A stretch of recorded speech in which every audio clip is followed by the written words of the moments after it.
Welcome to Drop the Mask Production CIC podcast, where we talk about all things human, topics around neurodiversity, neurotypical and mental health struggles.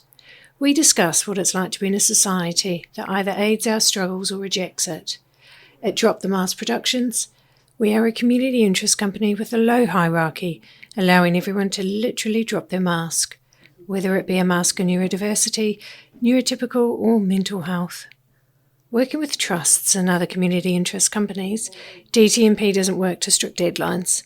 The ultimate foundation of our ethos is the people and how we can accommodate humans of all form first and foremost.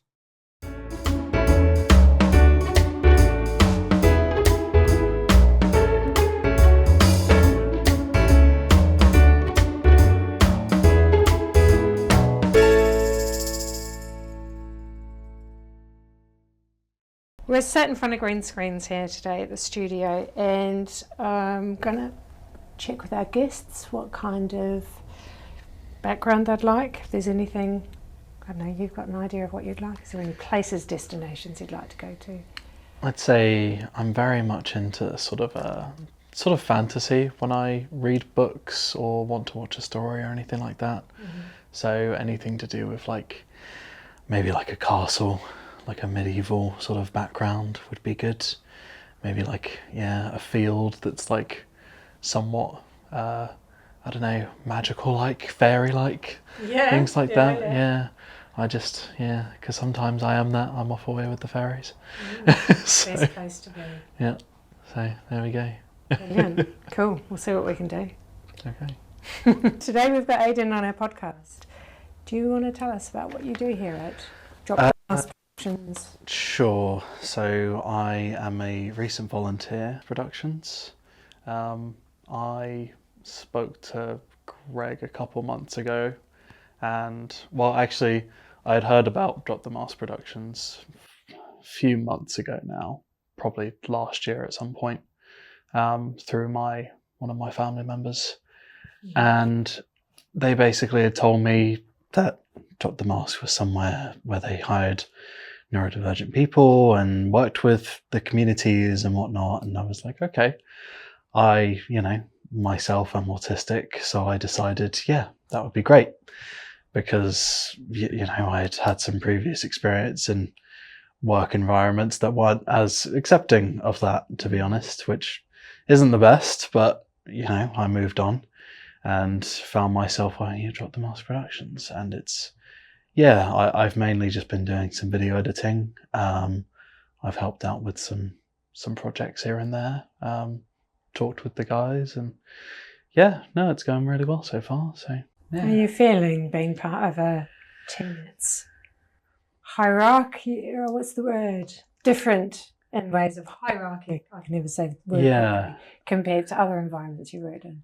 Yeah, so previous two jobs, without getting into too much detail, the previous two jobs were very much so that very hierarchical, very much there's obviously a boss, someone below the boss, bossing you about, telling you what to do, how fast you need to do it, etc.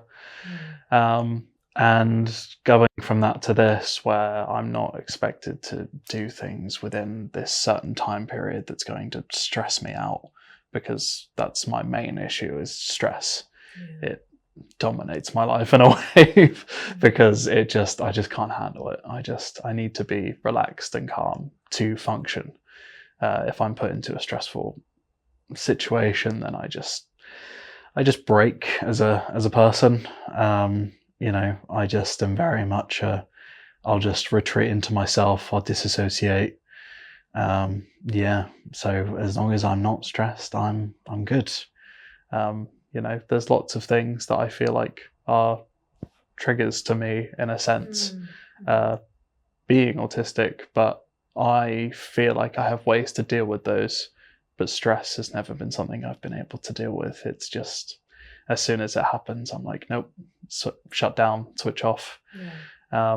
So being in this environment where that's not happened once since I've been here, and I've been able to be myself, which, I don't feel like I I suppose for a while I've been able to, I mean, you know, it counterintuitive to what the name is, drop the mask. I've had a mask on for the longest time without ever really realizing it. Yeah. And even when I drop the mask, I'm not too different from myself in how I act. I think it's just little physical things that I might do that are a little bit, you know, when I have the mask on, I try and keep them in check. When it's not on, then, you know, I don't really care who sees it. So yeah, being in this environment has just been amazing. So what sorts of workplace stresses would you say generally that the general population kind of deal with in their way, in their neurotypical way, I like to say, not everybody, compared to how you would deal with it? What sorts of triggers in stressful work environments do you struggle with? Someone looking over my shoulder. Yeah. I can't handle that. I get very much if there's someone looking over my shoulder and saying, where is this? Where is that? Have you done this? Have you done that? It's very much, I then start to go the opposite direction. Instead of speeding up or being like, oh crap, I've got to shift into gear, I go, no, time to slow down, time to just shut down and just go as slow as I can, because I need to take my time with this, because I'm stressed and I need to make sure that I'm calm so everything slows down. So that's the main one. It's just having that expectation of you need to get this done by this specific time at this, because I have my own process to work with. And if someone gives me a time frame that isn't within that process, it just doesn't compute. So I need to go through my motions and my process to get to where I need to be. And, you know, once I get there, then great, you know, I can give it to whoever. But if they want me to step outside of that, it's just not going to happen. So, yeah, I totally identify with that. I've been discussing something similar this week with my therapist, actually, about kind of almost like demand avoidance. Yeah. It's like, for me, I'm in the middle of, say, studying. Yeah. Someone will interrupt it to say, can you do, like in a really nice, reasonable way, you know, like logically, they could come in and say, oh, when you've got a free moment, would you mind doing X, Y, Z? And it could be done in just the nicest, rational way, you know, no specific time deadline. And immediately my active tendency is kind of just go, no, leave me alone, go away. I'm in the middle of this. Why are you expecting? And it just goes from 0 to 100 really easily. And it's almost like you said, digging my feet in. Like, well, I'm not going to do it now. No, I'm definitely not going to do it. I could be in the middle of like cleaning and someone goes, well, can you clean that? And I'm like, no, I stop. I give it up. I'm leaving now. You know, I don't know what that is. But I too. I understand what you mean with the struggles of someone kind of almost hovering over you. So what sort of, like, I would imagine that's like a line manager or management sort of position. What works for you and how is that replicated here at Drop the Mic? I think what works for me is that, as I said before, the lack of hierarchy. I don't like the mindset of someone being above me in a sense. Like, I don't mind being given a sense of direction from someone and, you know, being given like an objective to complete. I'll happily do that. It's just a matter of I want them to convey that information to me on a person-to-person basis, not a you're lesser than me basis. Get this done. Like, you grunt, basically, like something like that. I mean, again, previous jobs, it's always, I mean, the previous two I had, the bosses were very entrepreneurial. They were the entrepreneur types, and they were very much just cutthroat in that sense. And because they were that way, it was just, they didn't care about feelings. They didn't care about trotting on someone to get what they need and to earn money. It was just, you're a cog in the machine, just keep working. And so, I think I just as that went on and I was feeling more of that grind, I just started to hate it more and more. And I can't, if someone introduces themselves to me as an entrepreneur, I'm immediately just like, this piece of, like, I can't stand you. It's tainted it for the rest, doesn't it? It has. I just see them as being very I don't know, just a scammer in a sense, just to, get rich quick schemes, all that sort of stuff. So I just, if there is a job opportunity that comes up and I see them as entrepreneur, such and such, then I'm like, no, I'm not going to work for you. It's not happening. So do you find that you're quite sort of fixed in that sort of mindset with people if you've been in an environment where you've experienced that, not just from one person, but maybe multiple people? Do you tend to carry that through for quite some time? Like every time you see entrepreneur, or is that kind of something that fades after a while? I think it might fade after a long time, but again, it's a long time. It takes me a while to get over that. That is something that's like sears itself into my brain. They just weren't positive experiences at all, and it's helped me learn that shouldn't be what an environment in work should be like. It should be more person to person. We are human beings interacting with each other. We shouldn't be working in this almost archaic system of you are lesser and I'm above you, and thus I earn more money even though I might also be doing less work than you. Like I'm just supervising and delegating. It's very much the worker should get what they are owed. It's tit for tat. It's not a boss shouldn't be just take. It should be a two-way street. Definitely. That level of respect and human decency. Exactly. It gets lost easily, doesn't it? And when money's involved. So if you hadn't have come across Drop the Mask or given the opportunity to do some work here with the team, what would you have gone on to do? I think recently I had an experience of, I thought I wanted to do one thing, and that was to do more of the social media sort of things. But again, after my previous work experience, I've scrapped that. I don't want to do social media. It's very much to me, it always felt like, although I love to make content and I love to do the video editing and all that sort of stuff, there's still the sales aspect of it. And I'm not a salesperson. I'm not cutthroat like that. I want to talk to someone, just like I'm their friend, and give them the honest truth, not just I'm going to talk to you and say what you want to hear so that I can close this sale. And PR marketing. It's almost it's almost sociopathic in a way. Of just like I'm gonna manipulate your emotions to close this deal, basically. Exactly.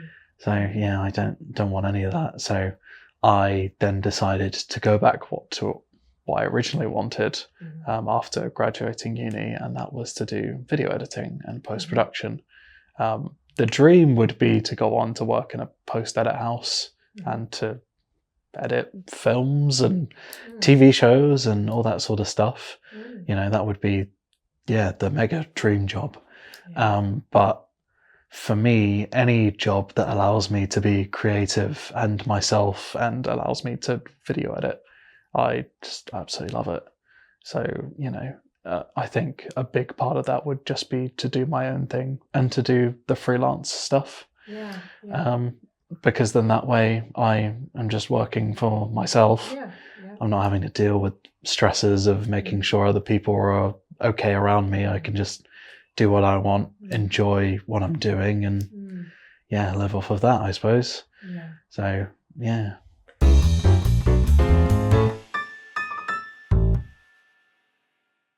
So how did you get to, what was your education pathway? How did you get to university? How did you find that? How was the education system? How did you experience the education system? That's a deep one. Go as deep as you want. So I'd say I'll start off from the beginning. So I'll start off with me at primary school. Because I think that also has quite a big knock-on effect to the rest of my education. And so primary school was very much so I went to a Catholic school, and that was very much already a point of just contention in my life, considering that I wasn't a religious person in any way. And I was at this Catholic school that was getting us to pray every day and, to talk to priests and listen to all these biblical stories and whatnot, that in my mind at a young age, I already was just like, yeah, this is just a load of, I don't believe any of this. And I'm not against anyone that does, but for me personally, I just can't. I can't get behind it. Like I am more of a logical person, and when someone comes up to me and they're just telling me the story about how I should have this moral compass because of what one man did in a story, it's very much, well, I know my moral compass, I know what to do. But anyway, that's besides the point. That was very much so as I was going through primary school, my mum was trying to get me involved in CAMS and was trying to get my diagnosis for autism. And so she kind of had an inkling already. Yeah. Most of my family did, to be honest. Really? A lot of them, my grandma, my mum, a few of my aunts, they were nurses / doctors, and as soon as they saw a lot of the sort of traits that I was already exhibiting as I was a younger child, they were just like, yeah, there's something there. Like, what sorts of traits did they see that were different? It was very much just I think one was my lack of speech. Until I was quite a little bit older than the rest of the kids, I didn't speak until I was about 4 or 5. Oh, okay. Yeah, so I was quite late with speech. But did you use any other form of communication prior to that? I think it was mostly just physical, sort of pointing to something, getting someone's attention just by tapping them or something like that. That's pretty much it. Stuff like that, and it's stereotypical of like the autistic experience, but the lining up of toys, just making sure things have their place and need to go where they go, because I obviously didn't realize that at the time, but that was just that was my process of knowing where these things were and where I could access them whenever I needed to. It's like a sense of safety. Yeah. Another big one was I would take an object with me wherever I went. So I would pick a specific object to take with me for weeks and maybe even months. And that was like my safety blanket in a way, I suppose. It ranged from a feather duster to a rotten pumpkin. Oh, really? Yeah. Eventually my mum had to take that one away from me. What was the appeal with a rotten pumpkin? Well, it started off as a regular pumpkin, and then it just got more and more. Naturally. Until the point where my mum was like, "Okay, we really need to take that away from you because it's not good." Did you name it? I'm thinking like Wilson. I don't think I did. It was just there. I'm imagining like a really big pumpkin, or I think it was probably like this big. Okay, I think it was just something that I could just easily have and like put under my arm. That I could just go around with, and it was just rotting after a certain point. And my mum had to be like, "So we need to lose the pumpkin," and I'm like, "But why?" And it's like, because it's rotten and you're gonna get sick. Now we're gonna make pumpkin soup. With a rotten pumpkin. So what did you switch on to? I'm fascinated. We could do a whole podcast on this. It was I don't specifically remember the next thing, but I know it was specifically like just more toys, just like, like a train set or an action figure, maybe a comic book. I loved reading comics even as a young kid. I've been reading them since I was like 6 years old. Until now, I still read them. But, that was a way of escaping into another sort of fantasy.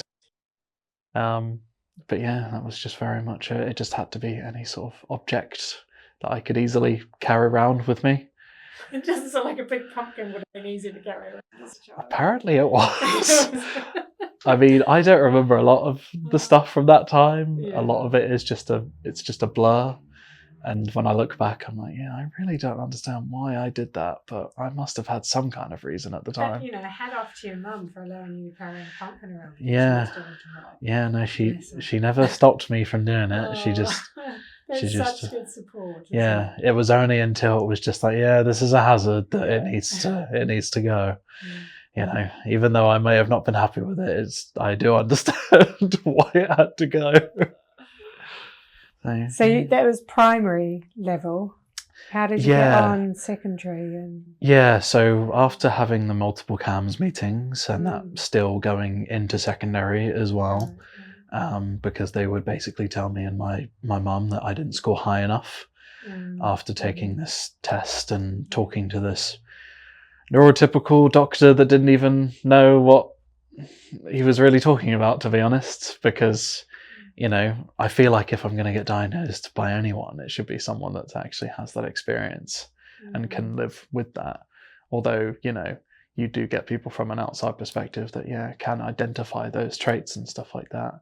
I feel like I'm not fully seen properly by someone that's neurotypical, because someone that's neurodiverse has had that experience, has been through that in life. It's, it's almost like I can view them as like someone that's had struggles that are similar to mine.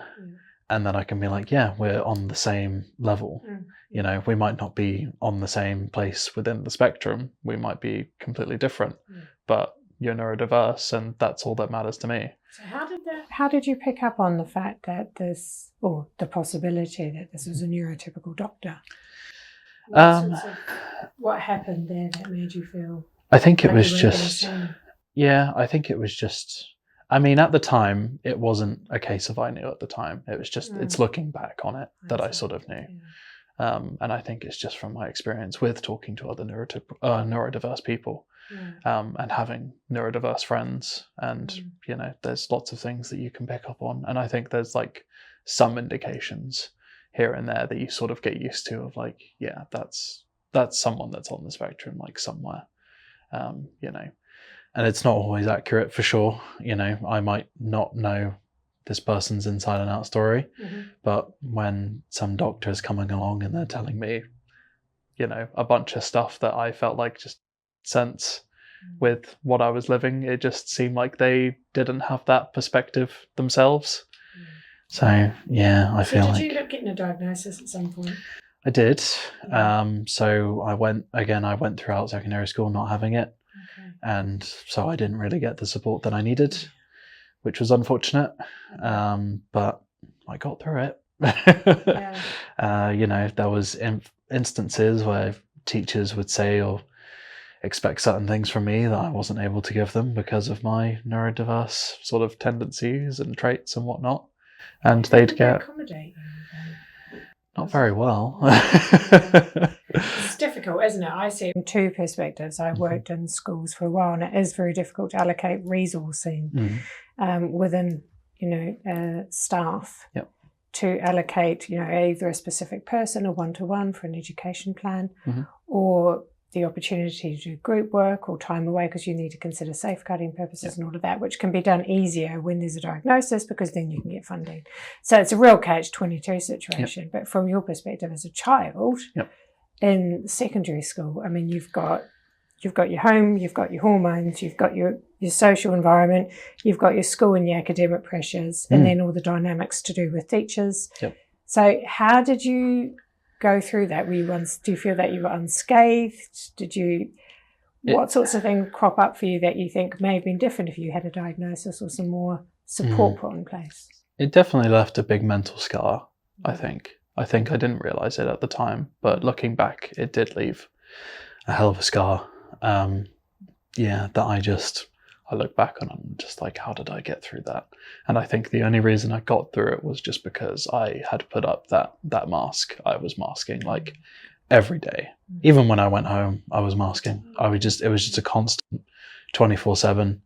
And that was for years. That was throughout all of my secondary school experience, because I felt like the moment I let go and the moment I lower that, I was just going to have a meltdown, just freak out, just lose friends, family, all sorts of stuff.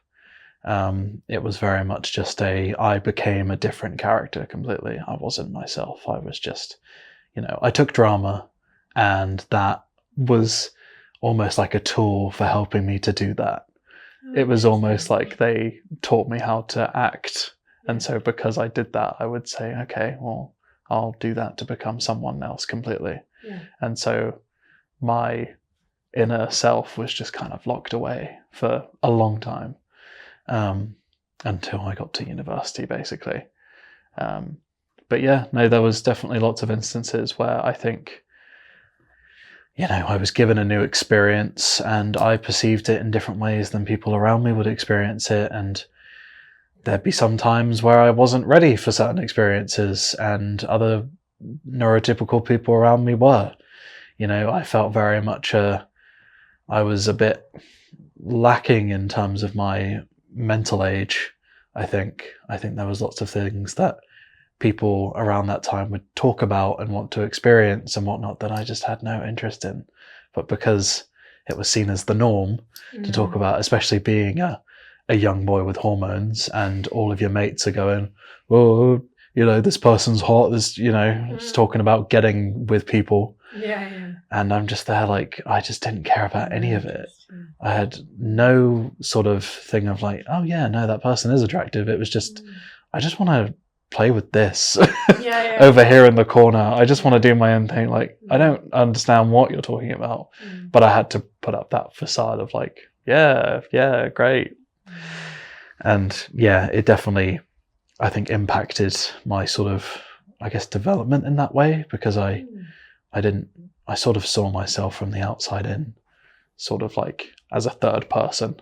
I wasn't living through myself. I was just living as like a spectator in my own life, I guess, as this other character went around as me doing these things. It's like little avatar Aidan. Yeah, pretty much. And a Sims. Yeah, that's pretty much it. Yeah. Oh. Yeah. And it wasn't until it got a little bit easier in college. And I think college was just, it was because it was so much more lax than school was, because, especially when it came to the teachers, they had a very much a different mindset of, you're here to learn such and such, and if you don't want to, then there's the door. Get out. Instead of being in secondary school and being like, you have to learn this, you have to learn that, My career depends upon you learning. Yeah, basically. Sadly. You have to reach these certain grades to do what you want to do in life, which, looking back now, I wish I could just give myself a hug and be like, just don't listen to them. Just don't listen to them at all, because you'll be fine. Because I stressed out so much over that fact of someone saying, well, you need this specific grade, and just having so many sleepless nights of just, am I going to be able to do it? I don't know if I'm going to be able to do it. And just getting into that sort of spiral, and it then causing me more panic attacks and overloads and all sorts of things. Definitely set them off more than it should be. It's a shame, isn't it? Because we tend to lose the focus that actually mental health is massively important. If you don't have that in your foundation, you can't get to any point of self-actualization or any form of learning or anything on top of it if you don't have that as a foundation. Yeah. And it's a struggle, because also when you're out of the secondary system, it's like me trying to telling my teenagers, look, it's fine. It's fine. You can do your GCSEs later if you want. Yep. You don't have to do them in line with everyone else at this age. Sure, if you want to go on and you want to get, education that's a bit cheaper or freer under a certain age, you can, do it now. But mental health's massively important. Oh yeah, sure. And I see a lot of children that drop out of secondary school because they just can't cope with the pressure of it. Yeah. And it doesn't fit everybody's learning model. Yeah, definitely. I mean, my one, as soon as I got to college, it helped me realise that the majority of the things that I was doing in secondary school, because a lot of my GCSEs were exam-based, and the moment I got to college, it then became coursework. And it was more of a case of, well, I could take this work home with me and I can work on it as much as I can, and then come back the next day and say, yeah, here it is, I'm done. And it just be completely, what they wanted, instead of having an exam that I have to do within an hour and a half, and me just constantly there, just freaking out and being too aware of my surroundings and thinking, there's all these different people sat around me, we're in complete silence. I can hear my own heartbeat at this point. There's all these different senses that would just be so overwhelming, because you're just there trapped within your own head at that point. and everyone around you is just getting on, and the only thing I can think about is the scribbling of pencils all together, and the clock ticking away, and just all these different little noises that not a lot of people could actually hear, but I could. That's when you have that kind of overdrive, don't you? Yeah. Senses. Yeah. You're in a stressed state. It's really difficult because our brains just don't filter that out anymore. Yeah.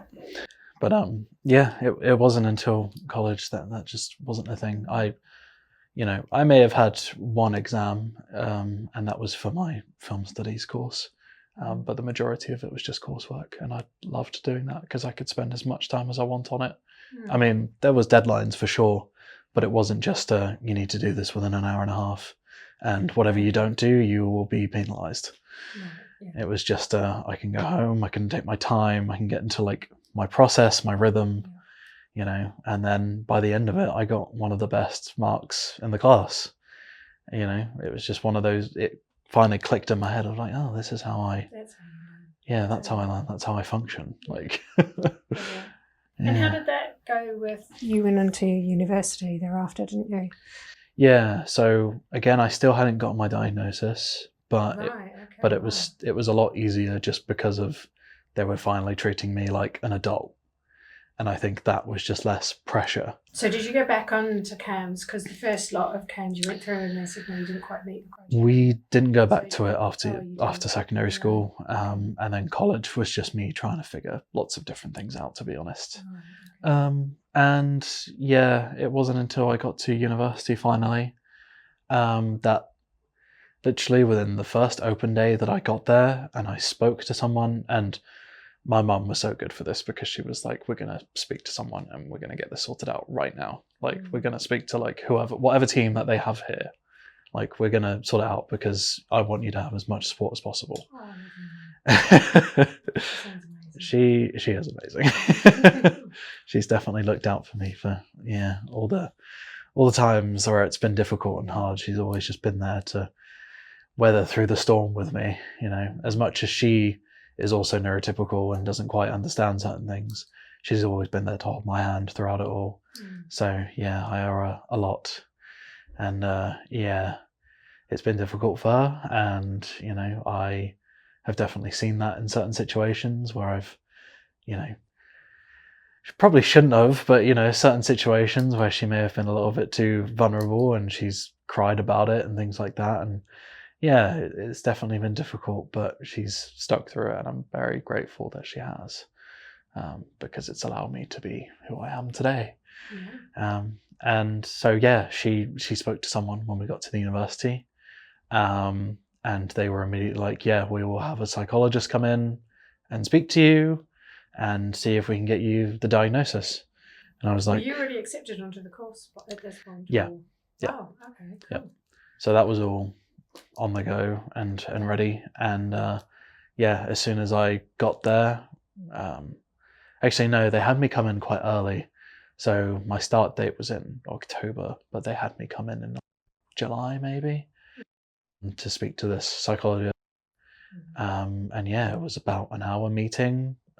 She was really nice and understanding and talked through everything with me, and after a few questions, she was just like, you're autistic.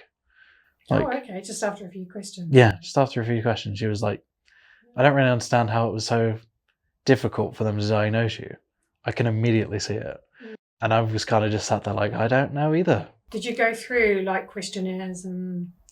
Yeah, just all sorts of things. And a few different like tests that I didn't realise she was going to do, but it was just to see if like, I was just saying that I was autistic, but actually it was a different sort of thing. It was, I think one thing that she got my mum to be quite emotional. And so she wanted to see my reaction to her being emotional. And I think for her, it could have gone one of two ways, and it went the second way. So the first way was just that I had no reaction to it at all. And I'd just be there like, why is she crying? The whole thing of like just not having emotions, because apparently that's what people think that autistic people are. No empathy at all. Yeah, exactly. Which is like, it's not the case. I think it's just It's the absolute opposite. Yeah.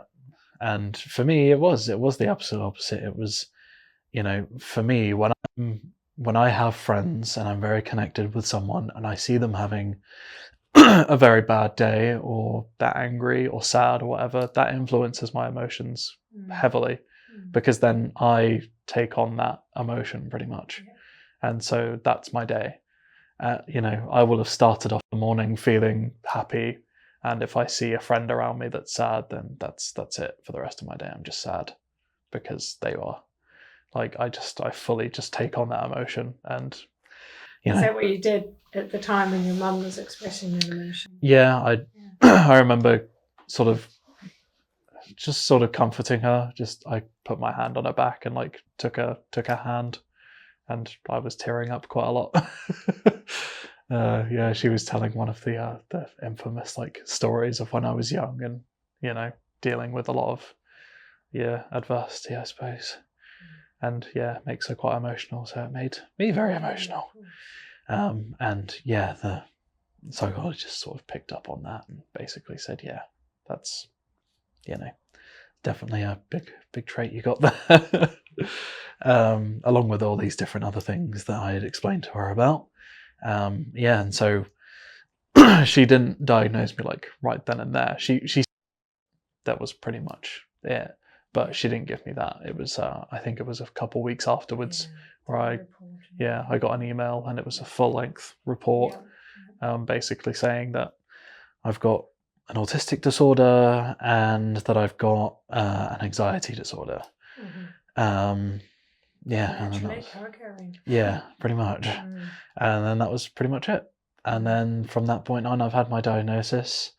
The university then were able to give me all the different resources, and they gave me like a mentor. They gave me all this like these laptops and a printer and all this other stuff. So I didn't have to like go into the library if I didn't want to. I could just print stuff off at my accommodation. They just made me as comfortable as possible. And to be fair, my mentor didn't really need to even help me with my work. I was pretty much covered, but it was just someone to talk to. It was almost just like, just having that person that I could just vent to, I suppose, with how I was feeling and everything. And, she wasn't there to be my psychologist or anything, but she did provide me some solutions here and there of like, why do you think you felt that way? And have you tried doing this instead?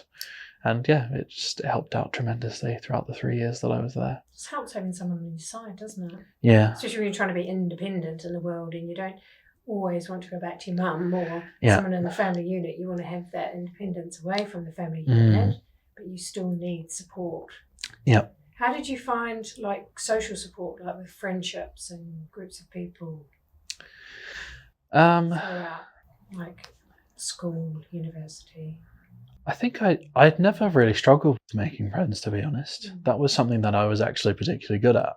And a lot of people are quite amazed how good I am at making friends and talking to people and just being social. There's lots of stuff where, it does weigh on me a little bit, because there is a part of me that's like, am I still masking when I'm talking to someone? Like, am I still putting on a persona? There's a lot of the time where I'm like, I've definitely dropped it. But when I'm in a social situation and I'm talking to someone, I'm like, am I doing it subconsciously? And I just don't even realize. That's a really good point. Like, am I actually being myself, or am I still being this character that I've made? So what does your intuition tell you? My intuition says that I think I've kept some of the traits of my character and I've melded it with myself. I sort of become one person. So I didn't particularly just get rid of that character. I sort of brought him in and said, we can do this together, instead of you take over in these situations and I'll take over in these other situations. It's very much I learned how to be sociable and say the right things that needed to be said within certain situations. And I just learned from that, and it's all part of me now, I think. Do you feel that that doesn't tire you too much? Like, do you feel equally exhausted? Like, no, it's kind of an enmeshed. I think again, it's one of those things where I think if I was to meet someone completely new, then that would be tiring, because I think I would just be very tensed, and I would just be like, in my mind going through the script of, okay, you need to do this, and then you need to do that, and you need to do this. Whereas if I've been speaking to someone for a while, then I get more relaxed and I get calm, and I don't feel like I'm running off of that script. I'm just going what naturally comes to me. There'll be certain things where if I'm speaking to someone new, then I will maintain eye contact. I'll do all of those things. Whereas, see, I'm doing it even now when I'm speaking to you. I look over here because I feel comfortable looking away.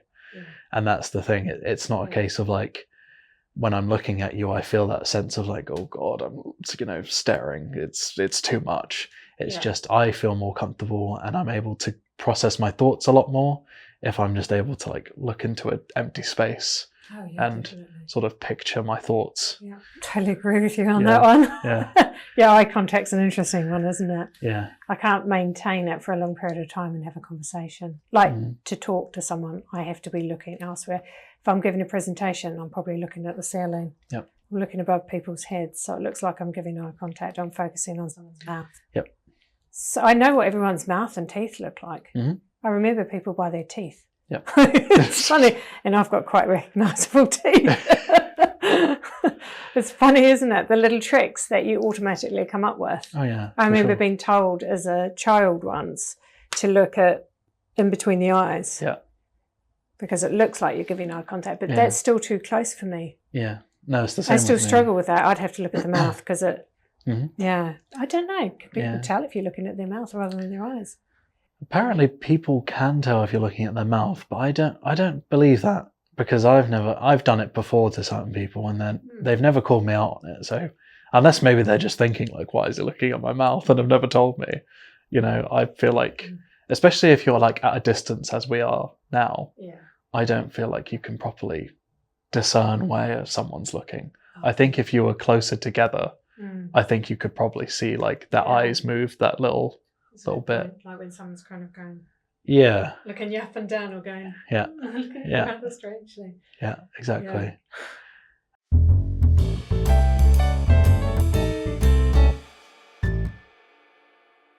Interesting how you talk about that sort of blend of your true self and the masked self. Do you think you would ever like get rid of that masked self at any point?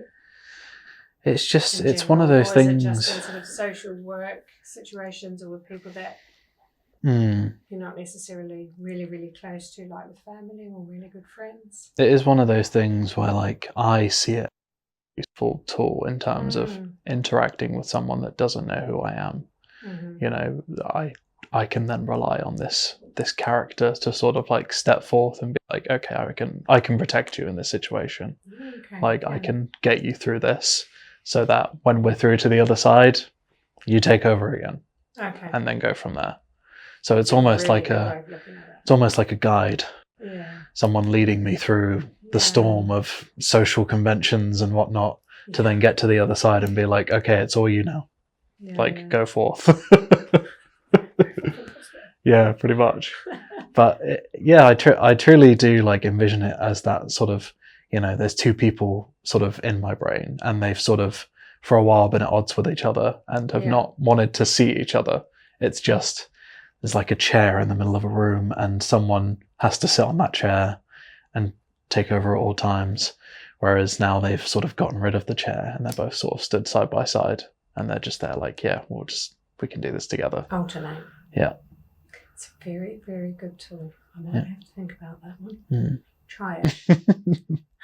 I mean, it's been one of those things where that character was with me for so long that maybe it's also an autistic trait, because I can't let go of certain attachments, and so I can't let go of that character.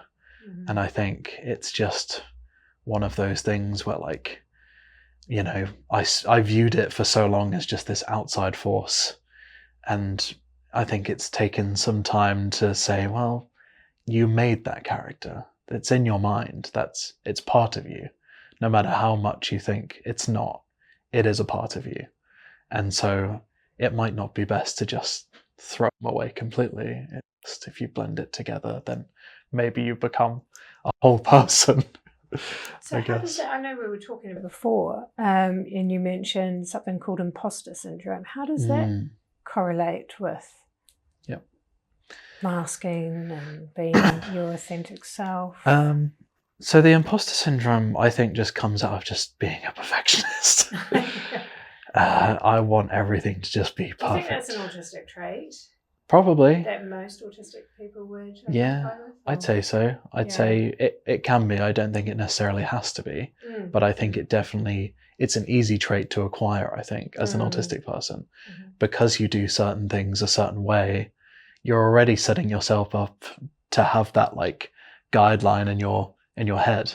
And so if you don't go to that guideline, you're like, well, what is happening now?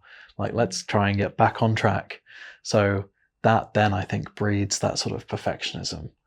And so, whether that's a good or a bad thing, I think in certain situations, I think it might be a good thing because you want to do everything to your best ability and you have a certain standard that you want to meet and even rise above. But I mean, I can guess in certain situations where someone say, okay, we're just going to do this. And you're like, but what if we make it better? And they're like, well, we don't really need to. It's fine as it is. And I'm like, but we can make this better. It can be very overbearing to someone that doesn't have that perfectionism in their mind. It's just like, well, why don't you just leave it simple? And it's like, it can't be simple. So it has to be. Does the imposter syndrome come in to that? I think when I'm not able to sort of, I guess just like encompass myself in that perfectionism. I think when there's times where I'm sat there and I'm thinking like, oh, is it as perfect as it can be? I then start to go down a little tunnel of like, it's not perfect because you don't know what you're doing. It's not perfect because you think you can do this thing, but you can't. But then I have to get myself out of that tunnel and say, no, you can do this, you can do that, because like, yeah, it's just it's one layer that then leads to another layer, and it's a whole spiral. It's never simple as just this thing is in here and then this thing is compartment. It's just an intertwined ball of different things that trigger different. Yeah, it's just a mess. But a mess I've learned to deal with. It sounds like you have good systems in place, though. I mean, you've learned a lot about yourself, and considering you didn't have a full understanding or a diagnosis from a young age, I mean, you were quite a lot older when you got that. You seem to have adapted or had the support around you in order to adapt to life. And, having neurotypical family members as well, that must bring about its own challenges. Yeah, for sure. I mean, it's one of those things where I think for the longest time, so even when I was really young, I feel like I've always been very self-aware to the point where, I guess, so when you're a kid, I feel like most kids sort of bubble around them and they don't get rid of that bubble until they get quite older. And then once that bubble like bursts, it's kind of like reality sets in. You need to think of other people's feelings. It's not just. Some people I don't think it is. Yeah, true. It's one of those things where, like, you're in a big world, but you're sharing it with other people. It's not you're not the main character within this massive world. But I felt like I never had that bubble. I felt like at a certain point it burst like so early on, because I've always had that voice in my head that's just been so self-aware of like, this person's doing this because X, Y, Z. You're doing this because X, Y, Z. Like, I've always had that voice in my head that's like, it's never been just I'm going to go do this activity and ignore like, the potential of getting tired or having sort of an overload or anything like that. I'm always okay, can I do this? Because I know if I'm going to do it, I'm going to get exhausted by this time and I'm going to need these resources to cope with X, Y, Z. And it's like, amazing. Being that way as like a 6-year-old is so strange because everyone, for sure. I wish I had that. It's one of those things where, because obviously you're surrounded by other kids that are still in that bubble. So being an outsider to that, it's very strange because they don't have that inner voice in their head of, well, you shouldn't do this because this is actually going to lead to X, Y, Z, whereas I did. And a lot of kids didn't understand it when I would object to certain things. They just be like, oh, no, we're just going to go play. We're just going to go do this, do that. And be like, well, no, I can't do that because if I do that, then it's going to lead to all these other things. And yeah, so I think it was me maturing like so much faster than everyone else. Yeah, it's quite common though, isn't it? It's like an old person syndrome. Yep. Like the age of 5 or 6. Yeah. Definitely. But I mean, you're fine now. You're an adult. Yeah, So I'm an adult. Those skills you've got in place at a young age. Yeah. You can utilise them. It's funny because I talked to someone that was a little bit older than me, and even they were just like, wow, you just seem to know what you're doing. Like, it's just kind of crazy. And I'm like, yeah, I've known what I was doing since I was like a kid. And it's finally, it was such a weird process to go to because, you know, I am a kid that has matured beyond my years, and I have that voice in my mind being like, well, this is this and this is that. But I'm not fully in control yet because I'm still a kid. A lot of the decisions I still can't make because I'm a kid.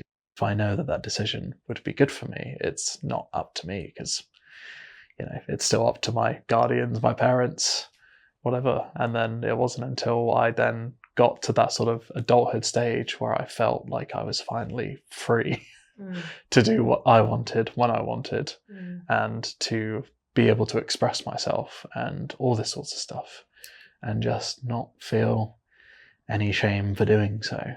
I can just, be me. So. Yeah, I couldn't wait to grow up to be an adult. Yeah. It's funny, isn't it? To have that freedom to be able to go, actually, I can make these decisions myself now. Yeah.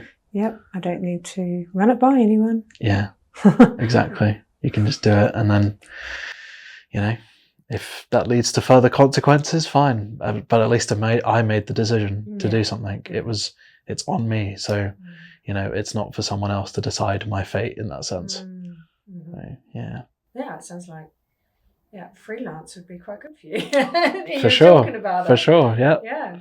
But I've found that as well, actually, and especially since COVID times. I don't know about you, but a lot of people who either diagnosed, not diagnosed, suspect they have autistic traits, and I myself included, function so much better working from home during COVID. Like, you didn't have to deal with any of the office politics. You didn't have to deal with any of the chaos and carnage and commute and energy zapping stuff. Yeah. Commutes. I mean, I heard someone recently saying that their commute to work is an hour and a half each way. Wow. So 3 hours a day just of commuting. I mean, I'd be exhausted by the time I got to work if that was me. Yep. I don't know if people can cope with that, and being on tubes and everything as well, with all the people around you, all that energy zapping, and you can't physically keep yourself away from other people. Yeah, it's just an absolute nightmare. I mean, it's awful. That's my idea of hell. Yeah, same. Being in such, not being able to sit down. Yeah. It's awful. Because I can picture it now. Just, I sit down on the tube and there's people that are way too close to me. There's all these different noises. Do you get that prickly feeling where you're just going to have to I get into fight mode? I get more of a tightness in my chest. Do you? Yeah, I get more of my chest gets tight. It becomes a little bit harder to breathe. And I'm very much it's like my body's being like, okay, you need to go, you need to leave, because as soon as you get out of the situation, you can breathe again. Oh, that's horrendous, actually, just thinking about it. Oh, the autistic struggles. As much as I like London, for example, I don't particularly enjoy the train journeys and everything there when I have to go. But so how would you like to see, work environments be different or similar to Drop the Mask? I mean, do you think that would help generally? What are your thoughts on? For sure. I'd say it would help, more neurodiverse people if it was like Drop doing and there wasn't a hierarchy and people were just themselves. Yeah. It wasn't just you can still be professional and all of that sort of stuff, but it's not being used as a mask that people need to hide behind and be professional and sort of have that system of, okay, well, these are lackeys within my organization and I can tell them what to do. It's just, yeah, it's just, we're just people, we're just humans that want to interact, and you know, we've got to work, we've got to survive. Let's do this together. It's not it shouldn't be a you versus me sort of thing. It's just, we're all in this same world, we're all in the same boat. So let's figure out a way to make it pleasant for everyone.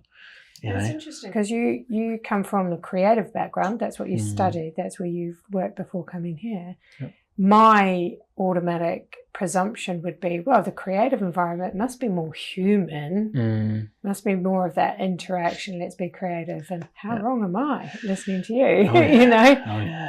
I have no clue. You get some characters. Yeah. Yeah, it's a shame, isn't it? It's also one of those things where you'll find that a lot of the people that they put in higher up positions within a creative field aren't themselves creative, because that's why they're in that position. Is because they're not creative. They are all about the business and corporate side of things, and so creativity, emotions and things like that don't come into it.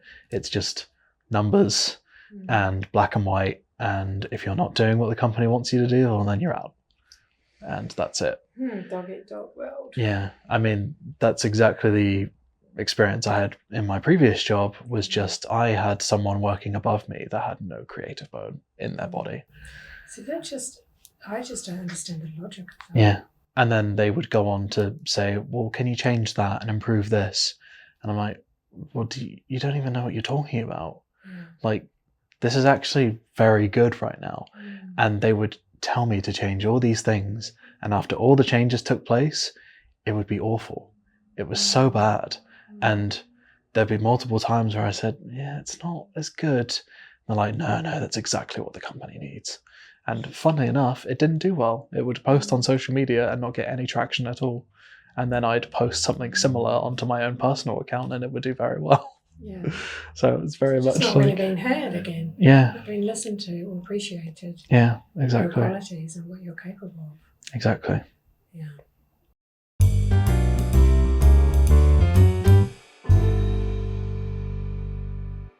Well, thank you very much for sharing today. That's okay. I hope I didn't ramble on too much. Yeah, it's brilliant. I love listening to what you have to say, and I know we've had conversations before. Yeah. So it's really, really good. It's great to actually have a conversation with another like-minded person again. Yeah. It's good. Oh, I'm glad I did make your week. It's good to just speak to someone that is also neurodivergent. Yeah. It's just one of those things. Solidarity. It's one of those things where it's just you're just on a different level. You're on your own sort of plane of existence, almost. Completely different planet. Yeah. Universe. And it's like it takes another neurodivergent person to kind of like open that door and say hi. Like, I'm here. Do you find it's a relief? Like, you don't feel that kind of automatic needing to kind of, do I say what? How do I? You go, awkward. Because exactly. It's really difficult. Because I can say and be myself, and the other person immediately, I feel like in their mind is like, well, they're also neurodivergent. Yeah. Like, it's fine. Do you find also, just ending on this, that you can spot a neurodiverse person and having like a conversation with them very briefly? Even if they're masking, can you kind of like scope? Hang on a minute. I'd say so, yeah. My little radar's going. Yeah, because I have the experience of myself of doing that sort of like extended masking, and so I think anyone that's doing the masking, I can immediately be like, yeah, you're not being yourself right now, and I know, and I know you're not being yourself, and there's like little things that they don't know that they're doing, but I can pick up on because I have that sort of ability to. I mean, it's with most autistic people. You can pick up on all these different little details, so that when you are interacting with a neurodiverse person, you can be like, oh, you're doing this with your hand, or you're doing that with your foot, or you're doing this thing with your eye. Like, it could be any sort of little detail that you pick up on the smallest details. And that immediately can open the door to like, oh, they actually might be. And energy as well. Do you pick up on people's energy when you walk into a room? Something's wrong. Like, I hate to say it, but I pick up on the vibe. The vibe, that's what it is. The vibe. Yep. I didn't want to say vibe. I don't want to sound too much like a hippie. Yeah, I always cringe using that word, but it's just the perfect word to describe it. It is, isn't it? It is a vibe. It is an energy. We pick up on it so much more. I get so resentful when I hear people say people with autism have no empathy or show very little empathy, struggle with empathy. Yep. It's like, well, actually, it's the opposite. It's hypersensitivity. Yeah, exactly. Like I pick up on vibes even from someone in a supermarket queue. You know, I'm like, I get a vibe out of this. I'm going to plug some music in so I don't pay any attention to that. Put my headphones on. Yeah. Yeah. Zone out. I'm here to get butter. Exactly. That's it. Yeah. I just want milk. That's all I want. I don't want to pick up any of your stuff going on over there. Yeah, exactly. Yeah. No, thank you again. Appreciate it. It's okay.